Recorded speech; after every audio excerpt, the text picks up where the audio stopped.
This is part 3 of my New Orleans Mardi Gras trip. It includes Texas, New Mexico, Arizona, and Las Vegas. Well, as long as I was heading for Dallas, I figured I might as well stop for some good barbecue. This is Hutchins Barbecue in McKinney, Texas, a little bit northeast of Dallas. It doesn't show you here how crowded it was. There was a line out the door, but it was good barbecue.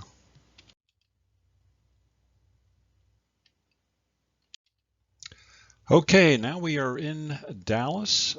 The goal here was Dealey Plaza, and this is the JFK Memorial, which is a little bit off of Dealey Plaza.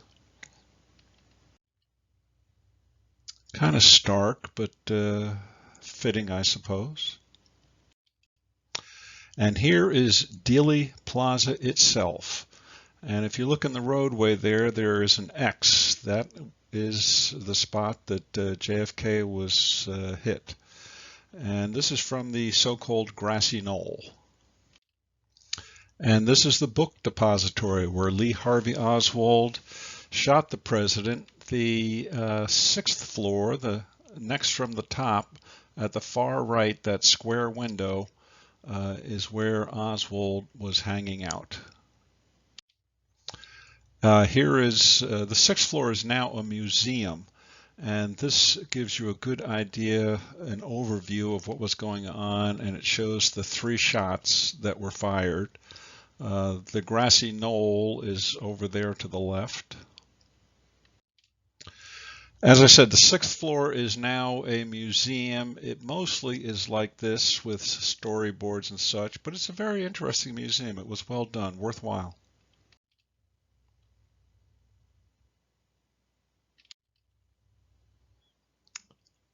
And they had an exhibit here of the Zapruder camera with the famous movie of the assassination. This was not the actual Zapruder camera, but another one of the same model.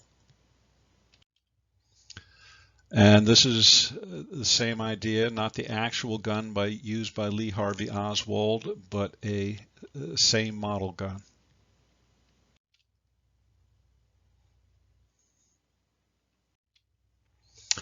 And this is kind of, they were a recreation of the nest, or whatever you want to call it, where he was firing from, out that window directly ahead of us with these boxes. This is the window a little bit to the right of that, but it gives essentially the same view that Oswald would have out the window down there, the grassy knoll being off to the right. This is looking through that colonnade to the grassy knoll, and you can see those cars going down where Kennedy's motorcade was at the time. The grassy knoll again. Okay, that's it for Dallas. Now I'm heading west, first out Interstate 20 and then a little bit north of that. There are a lot of windmills in West Texas. I was stunned. There was a section of this highway, this is not an interstate, but a section of this highway that went on at least 80 miles, where as far as the eye could see on both sides there were thousands and thousands of windmills. It was pretty amazing. And here is a rest stop out in the middle of the wide open. Spent the night in this particular stop. Okay, a little techno break for all those techno geeks of us. When you see these oil wells pumping away in the middle of the plains here, I often wonder, well, where the heck is all oil going? So I decided to walk up to one. And there's the answer. They're being pumped into these, which are rubber tubes, rubber pipes, and those hoses can go for, I don't know, quarter mile, half a mile to one of the more central locations where they have storage tanks for them. Interesting. Okay, we are really heading out. It's back on the open road again, and it is time to get to a surprise destination. I saw it on the map. It was on my way. I couldn't resist. Roswell, New Mexico, UFO Central. So I had to stop by Roswell and see what was going on there. And here's the main event for Roswell, the UFO Museum. Unfortunately, it was pretty much a disappointment. It was all this kind of stuff, storyboards of very, very tedious stuff. This was the best exhibit in the entire museum with some aliens there. But overall, it was mostly like this. I mean, if you happen to be there, yeah, but very unimpressed. A disappointment. The main revelation was that Roswell, which is in the middle of no place, is a big, thriving city. I was very surprised about that. I thought it was going to be a much smaller town. I was talking to a guy at a gas station here and asked him, well, what the heck is going on in Roswell? And he couldn't come up with anything, but he did mention, oh, Billy the Kid was buried an hour north of here. Well, had to go. So I went to the Billy the Kid Museum. This is north of Roswell and Fort Sumner, New Mexico. And I can understand why Billy the Kid was hanging out here, because this is in the middle of nowhere. I mean, really nowhere. And here is the cemetery, kind of a barren place, but if you see in the middle there, there's that cage. That's where Billy the Kid is buried, along with two of his friends. Here we go. Now, why, you ask, is there a cage around the grave of Billy the Kid? Well, if you want to pause and read this sign, you can see that robbing Billy the Kid's tombstone apparently was a very, very popular item, and it was missing for many years, but now it's finally been recovered and put back there. And here it is on the right, William H. Bonney, alias Billy the Kid. And clearly the tombstone is the worse for wear, but here it is. Now, he was buried with two of his pals, and you can see in the concrete somebody has scrawled Billy the Kid. Moving right along, I wanted to see Sandia Peak in Albuquerque, New Mexico. Unfortunately, when I got here, the tram was down for some unknown reason, and I went out to run errands. I came back an hour and a half, 2 hours later, and it was still broken, so that was it. I left. But I wanted to get a shot out from the tramway building to show you the general terrain. It is flat here except for this range where the Sandia Peak is. And there's my RV down there in the parking lot. From Albuquerque, I continued west on Interstate 40 to the Painted Desert in Arizona and the Petrified Forest National Park. Here's the main event here. A lot of petrified logs, petrified wood all over. There's a log just sitting up on a ridge with the remains of other logs scattered down below.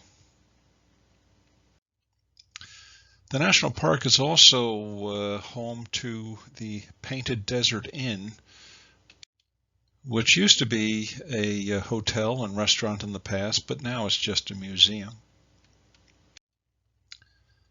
Interesting Hopi murals inside.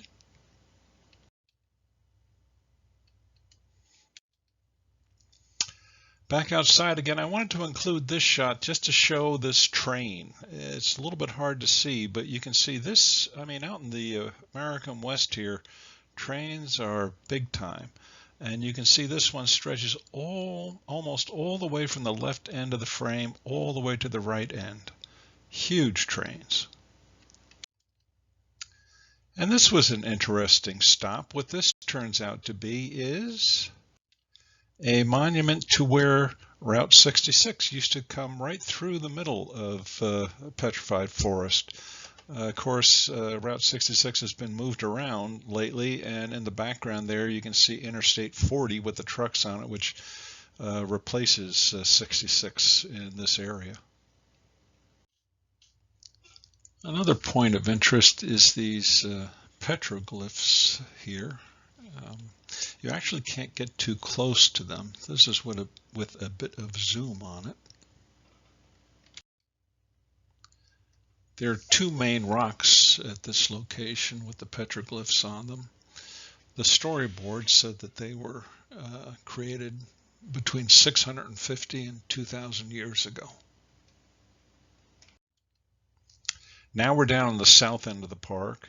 There's actually more petrified logs here. Nice example.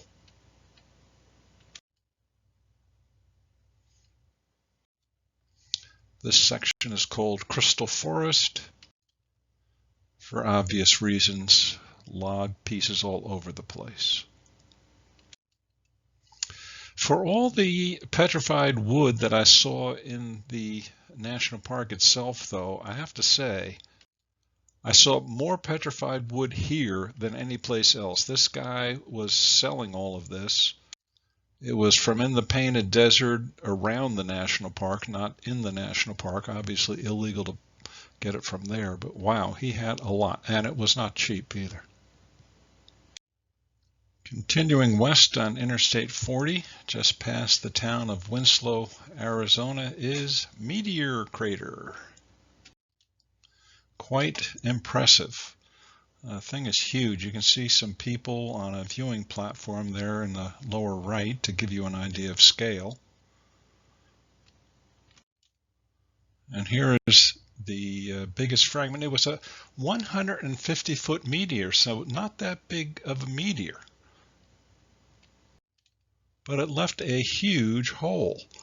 And they thought in the early going, back in the late 1800s, that there must be a lot of iron buried underneath from the meteor, and started drilling for it, trying to make a buck, but never found any. So the theory now is that it just obliterated itself when it hit, leaving just this big hole in the ground and a nice modern visitor center. Moving right along, headed to Flagstaff, and then south of there to Sedona, Arizona. A very nice town, but clearly very touristy, overly touristy actually. But it has such a spectacular setting that it's worth going at least to the area, if nothing else. I didn't spend too much time in the city itself, but certainly the surrounding area is just beautiful. And of course I had to get a picture of yours truly looking down from one of the hillsides into the valley where the town itself is. One of the things about Sedona is it has a lot of New Age shops. Reading from the internet here, it says it is internationally known for the uplifting power of its vortex meditation sites. Magnificent crystals, and if you can make a buck or two selling into that, might as well. Nice place. Not far from Sedona is the old mining town of Jerome, Arizona. Built right into the side of a hill. You can see the J for Jerome up on the hilltop there. And I love these old mining exhibits and museums. In this particular case, you can look straight down 1,900 feet straight down this concrete lined mining shaft. It's a nice little town. Been no mining here anymore, but been nicely restored. Seems like a tourist spot with the J up on the hill again. Nice views out to the valley.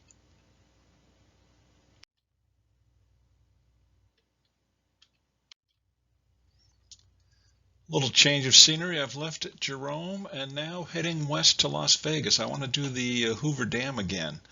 And trying to find a spot to camp in Las Vegas is tough. And I lucked out after 2 or 3 spots getting kicked out of Walmart parking lots. I finally stumbled on this thing in Arizona.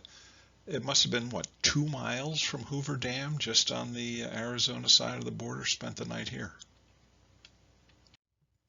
And so here we are at Hoover Dam. It's interesting, I was here in the early 1970s and managed to find a couple of pictures from that trip back then. It's interesting to compare. This picture is from today, 2020. You can see the lake is down, and that turret-shaped brownish building in the center is the new visitor center. And to the left of that, the building with the horizontal lines is the new parking garage. This is the same picture from the early 70s. You can see, first of all, the lake is much higher, and those 2 buildings I just mentioned aren't there. This is Lake Mead today, behind Hoover Dam. It's interesting. A year or so ago went upstream up the Colorado to the Glen Canyon Dam and Lake Powell and was told that we are in the middle of a multi-decade drought on the Colorado River. Apparently Lake Mead has not been full, I think they said, since the 1980s. So after I got to the visitor center, I signed up for a tour of the dam. Here's our tour group for today.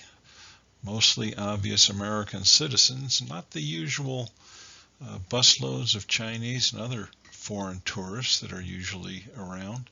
I'm not sure why, probably because it's early season. And here is a view of the powerhouses from the outside and from the inside. Not too many of them generators are running. The lights on top tell if they're running. Again, this is early, not too many air conditioners running in early March, so I'm assuming that's why not that many generators were spinning. And here's the same picture from, what was that, 40, 50 years ago? Not much has really changed here, as you can see. And here is the tour group inside the dam. One thing I like about Hoover Dam, I mean, it's built at a time when Art Deco was popular, and they did a very nice job of the Art Deco touches and decorations for the dam. Let you crawl through, well, it was pretty structured, but you could go up and down some of these stairs and look out some of these inspection ports. Okay, we are getting very close to the end of my trip. This is Las Vegas. Las Vegas was my last stop, but since I was here, I figured, well, I might as well check out the new Las Vegas Raiders football stadium, Allegiant Stadium, that's under construction. All done up in silver and black. And literally right off of I-15 in Las Vegas. Well, guess what, folks? That's it. That's my last stop, was here in Las Vegas. From here, I headed west towards Bakersfield and I-5 and up California to home. I hope you've enjoyed the trip.